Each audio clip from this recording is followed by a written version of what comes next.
Dakar Music Expo, ce sera du 17 juin, donc dans 2 semaines, au 21 juin, jour de la fête de la musique.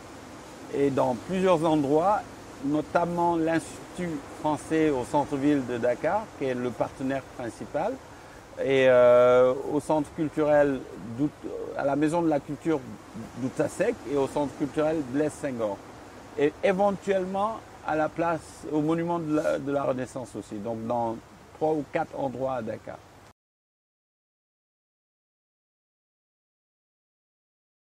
Pourquoi Dakar Music Expo? D'abord Dakar,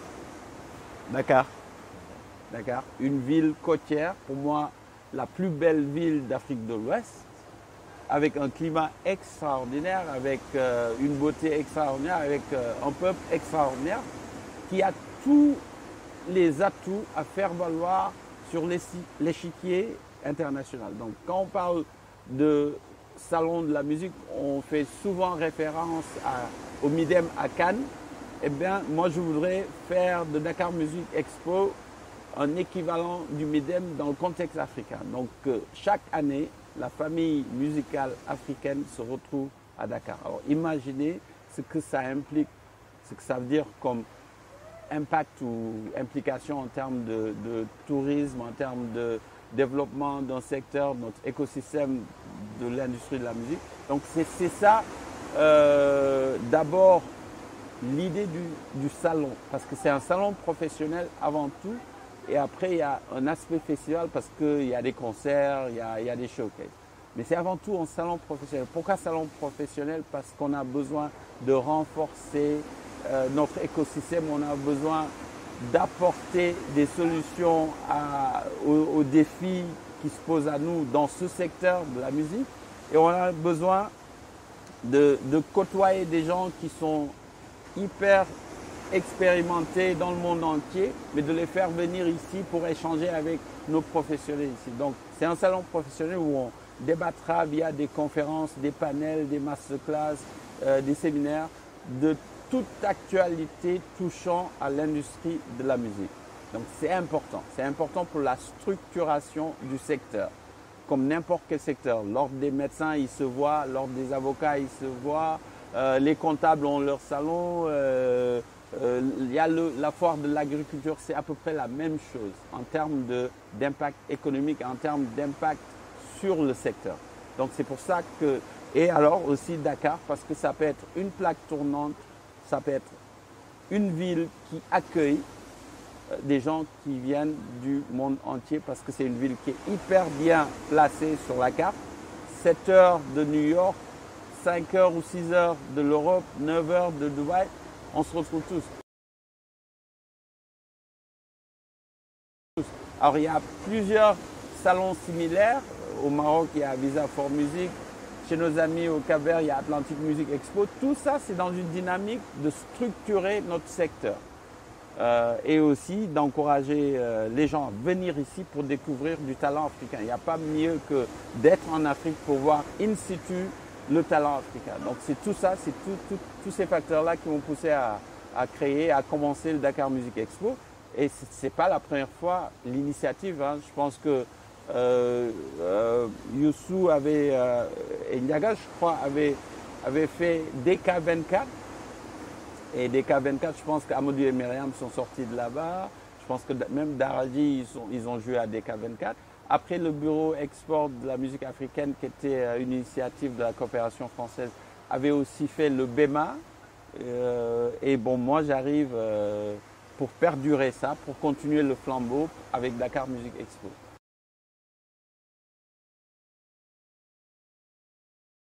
Même en Europe, il n'y a pas d'organisation parfaite. Il y a toujours des petites tensions, des petits couacs.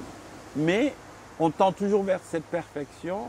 Je dois dire que là où j'étais l'année dernière, où c'était moi qui avais tout financé avec mes fonds propres, je suis dans une meilleure position parce que j'ai eu à faire cette première édition. J'ai eu un accompagnement du ministère de la Culture. Et on va recevoir un accompagnement de la ville de Dakar. Et donc, pour moi, c'est très important pour le futur, pour pérenniser l'événement. Et évidemment, avec le partenariat avec l'Institut français. Je pense qu'on est dans une meilleure posture cette année, en 2021, que l'année dernière. Donc je pense que ça va aller crescendo et chaque année on aura des partenaires nouveaux, surtout sur le plan international. Et je suis confiant que ça va être un événement phare dans le calendrier de l'industrie de la musique africaine.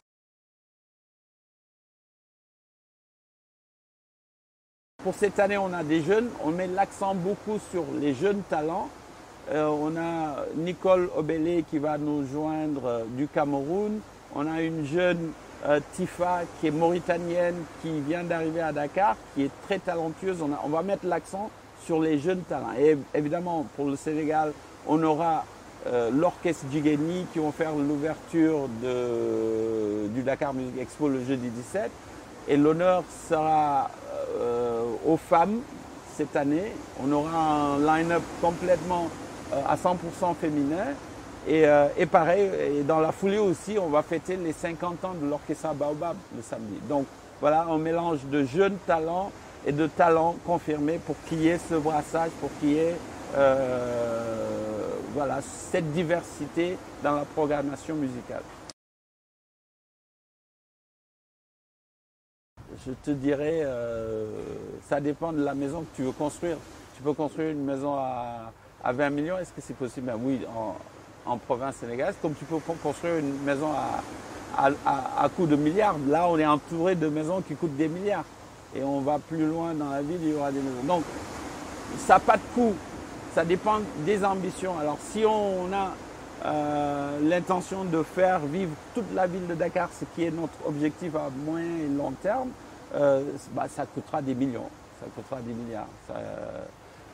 Et on y arrivera avec le soutien des institutions étatiques et avec le soutien du privé. Et on continue à investir. On est dans une dynamique de création d'entreprises et d'emplois dans le secteur culturel. Je vais juste donner un chiffre.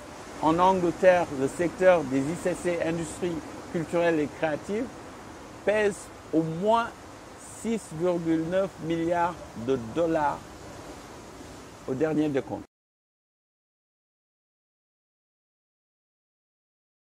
Ne sous-estimons pas l'impact que peut avoir les ICC. Et c'est le seul secteur qui est intarissable.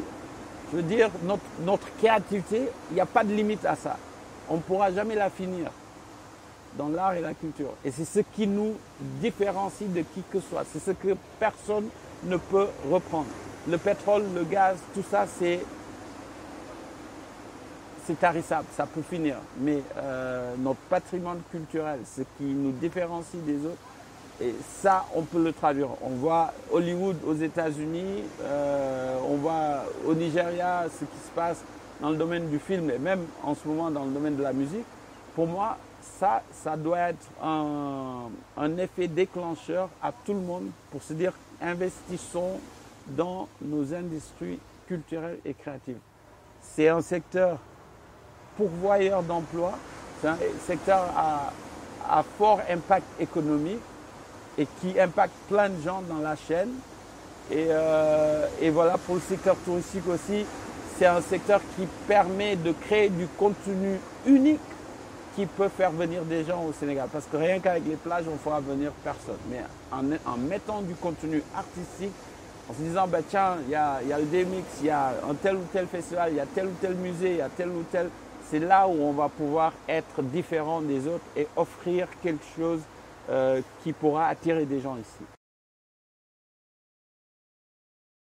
Venez tous nous rejoindre à l'Institut français le jeudi, le vendredi et le samedi, au Centre culturel Blaise Senghor, à la Maison de la Culture d'Outasek, pendant ces 4 jours du 17 au 21 juin où on va célébrer la musique, on va célébrer la créativité africaine qui est intarissable.